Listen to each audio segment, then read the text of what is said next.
Hello, my name's James. I take pictures, and this is the beautiful Millennium Centre here in Cardiff Bay. And tonight we're going to be showing you how to improve the quality of your mobile images to take your photography to the next level.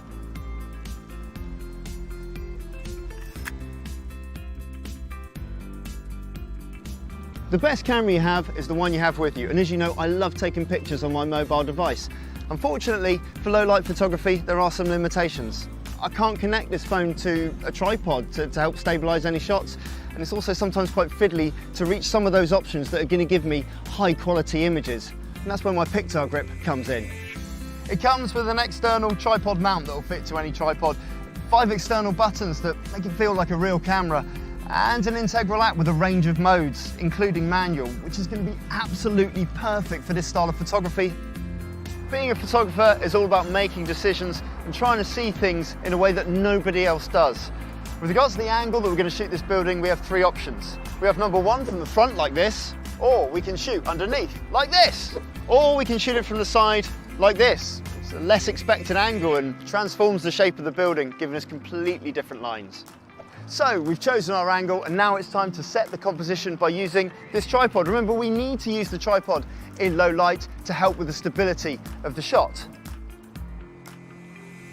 You might be thinking, hey James, I don't own a tripod. Don't worry about it, provided you can find a stable flat surface, Pictar will stand anywhere. So the first thing we need to do is set our app into manual mode.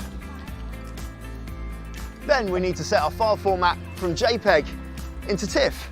Because it's a much larger digital output and will increase the quality of your image. Now we're going to change the ISO of the camera. The ISO relates to the sensitivity of the camera to light. The higher the ISO, the more sensitive it is to light. But unfortunately it makes images really, really grainy. So we're going to choose a nice low ISO to decrease that grain and give us a better quality of image. So we've set a low ISO, and to compensate for that we need to set a nice long shutter speed. A long shutter speed is going to allow more light into the camera and give us a nice rich image. It's not as dark as I want it to be right now, so I'm going to go and grab a coffee and I'll be back to shoot this image in just a minute. So we've come back and the light levels have dropped. We've got this lovely illumination of the building with the lettering, but what I've noticed is that the entranceway is now acting as an extra illuminant and giving us an extra point of interest with leading lines from the bottom of the picture. It's okay to change your mind. So what I'm going to do is I'm just going to bring this tripod back just a metre or 2 to include these lines at the bottom and give us a really dynamic image. So we've readjusted our position, and now it's time to adjust the settings in the camera. We're currently shooting at an ISO of 64, and our shutter speed is set to ½ a second to allow a lot of light to come in and give us a great exposure. We're using a tripod to stabilise the image, but we need to set the self timer so that we're not touching the camera when it takes the shot. Let's go. Working like clockwork, it's so easy. So to recap, we've looked at maximising the quality of your mobile image by doing 3 things.